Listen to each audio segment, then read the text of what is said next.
Hey drone nerds, Andrew here. Here's a quick guide on how to master drone mapping and surveying.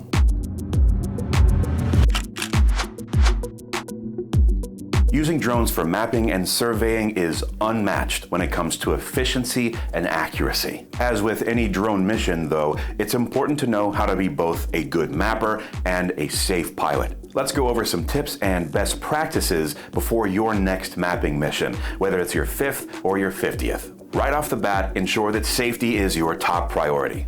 Make sure you're in compliance with local regulations and be sure to check all of your equipment before you take off. Before you even arrive on site, you can use tools like Google Maps and Google Street View to get a visual on the area where you're operating. Also, make sure you have your Part 107 license on you, just in case. Next, you'll want to choose the right drone. For mapping, there are a lot of really awesome and capable platforms that are solely built to capture accurate and detailed mapping data. For example, the DJI Mavic 3 Enterprise has a 20 megapixel wide-angle camera that has a mechanical shutter. This prevents distortion from an effect called rolling shutter, which is caused by capturing images with an electric shutter while moving. The DJI Matrice 350 RTK can be outfitted with all sorts of high-resolution mapping payloads. If you're looking to cover a lot of ground, there are quite a few fixed-wing options as well. There's the AgEagle eBee lineup of drones, the Quantum Systems Trinity F90 Plus, and a lot more.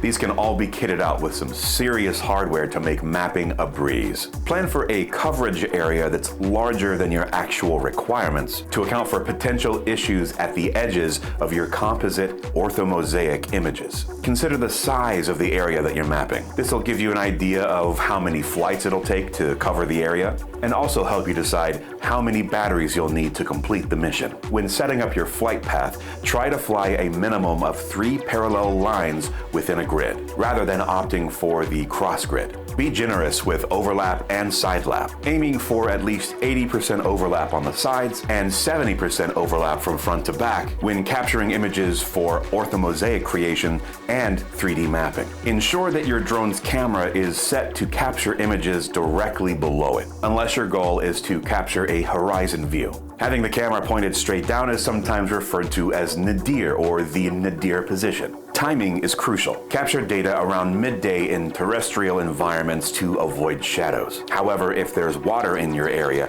you'll want to avoid capturing during midday to avoid sunlight reflections. Instead, opt for around 10 a.m. or 2 p.m., depending on your location and available daylight hours. Make sure you're utilizing fast SD cards and that you're switching them out between flights. Having a supply of micro SD cards on hand ensures that you don't lose the entire day's worth of data in case of drone loss or malfunction. Make sure you know how to cancel a flight during a mission. Familiarize yourself with the Pilot app, your remote control device, and your drone's procedures for safely returning to home in case of an emergency or changing circumstances. If you're processing the data after the mission, having a capable PC will significantly decrease the time it takes to produce results. You'll need this computing power to run a 3D reconstruction and photogrammetry software like DJI Terra or Pix4D. When looking for the right machine for the job, there are a few key features you'll look for. For instance, to run DJI Terra, your computer will need an NVIDIA graphics card with at least 4 gigabytes of VRAM. Make sure that it has at least 32 gigs of RAM and a decent processor. Drone Nerds has everything you need to carry out your next mapping mission. Click the link in the description below to see the drones, sensors, and software that you need to get started. Thanks so much for watching, everyone. We'll see you next time.